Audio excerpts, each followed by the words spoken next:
Bonjour à tous, à toutes et aux autres. Aujourd'hui, je vous parle d'un sujet de tantra et notamment de cette constatation qu'aujourd'hui, le tantra en France est en pleine mutation. Avant, moi, quand j'ai commencé le tantra à la fin des années 90, il y avait grosso modo une vingtaine d'animateurs de tantra et c'était assez confidentiel. Quelques courageux et quelques curieux, curieuses allaient voir les stages de tantra. Il y avait un petit bouche à oreille. Les gens avaient un petit peu lu le livre de Van Nisbet, Tantra, culte de la féminité. Il y avait aussi quelques érudites sanskritistes qui connaissaient ce mot, mais ça restait quand même quelque chose de très marginal et aussi avec un petit peu une réputation sulfureuse autour. De nos jours, le paysage a complètement changé, puisqu'en France, à l'heure actuelle, je ne les ai pas comptés un par un, mais il y a environ 400 animateurs de tantra.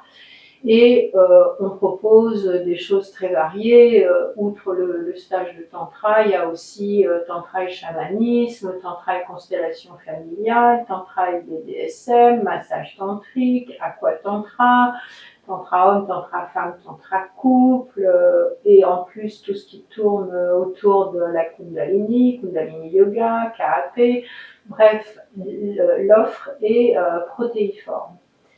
La bonne chose, c'est que y a aussi de très bonnes écoles qui forment maintenant des animateurs de tantra qui sont sérieux, hein, moyennant quand même une jolie somme, vous pouvez devenir animateur de tantra. Et la deuxième chose qui est intéressante, c'est que maintenant les animateurs de tantra se regroupent, se côtoient, se rencontrent pour partager leurs expériences, faire des co-visions, réfléchir à l'éthique, à toutes sortes de sujets. Et ça, c'est vraiment quelque chose d'intéressant parce que voilà, on est sorti de chacun de son côté avec ses petites pratiques secrètes qu'il faut surtout pas partager. Moi, je ne pense pas qu'il y ait quoi que ce soit de secret dans le tantra. Il y a des choses sacrées, mais rien n'est secret. Chacune se voyait plutôt comme des concurrents, hein, ce qui maintenant est différent, on collabore entre nous. Alors, comment s'y reconnaître dans cette offre? Je crois qu'il est indispensable de téléphoner à l'animateur pour vérifier avec cette personne son cadre, son expérience, sa formation et surtout exprimer vos attentes parce qu'il y a encore beaucoup de personnes qui ont des fantasmes autour du tantra et qui voient ça comme une expérience d'exploration sexuelle transgressive, ce que ça n'est pas en général. Le tantra est devenu populaire et ça c'est génial. Hein.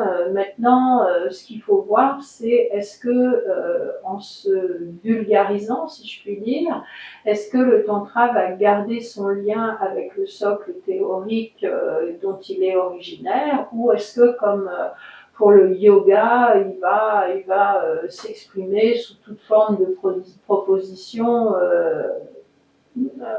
très fantaisiste. Hein. Le yoga, maintenant, on a vraiment des appropriations très bizarres. Yoga avec les chèvres, yoga en dansant, yoga avec les bébés, enfin bref, j'en passe et des meilleurs. Voilà. Donc, ça va peut-être dans les années à venir être difficile de trouver pour le chercheur ou la chercheuse authentique une personne qui a gardé ce lien, qui s'inspire encore de la tradition, même si évidemment l'enseignement évolue et s'adapte à son époque. Voilà. Donc ça, c'est vraiment un extraordinaire signe de vitalité et on peut s'en féliciter et se dire aussi que le tantra il répond vraiment à une demande de notre époque où beaucoup de personnes souffrent à la fois de cet individualisme forcené et de ce monde qui est devenu quasi virtuel. Merci d'avoir écouté cette vidéo jusqu'au bout, bravo! Et si vous l'avez aimé, n'hésitez pas à la liker, partager, commenter et je vous dis à bientôt!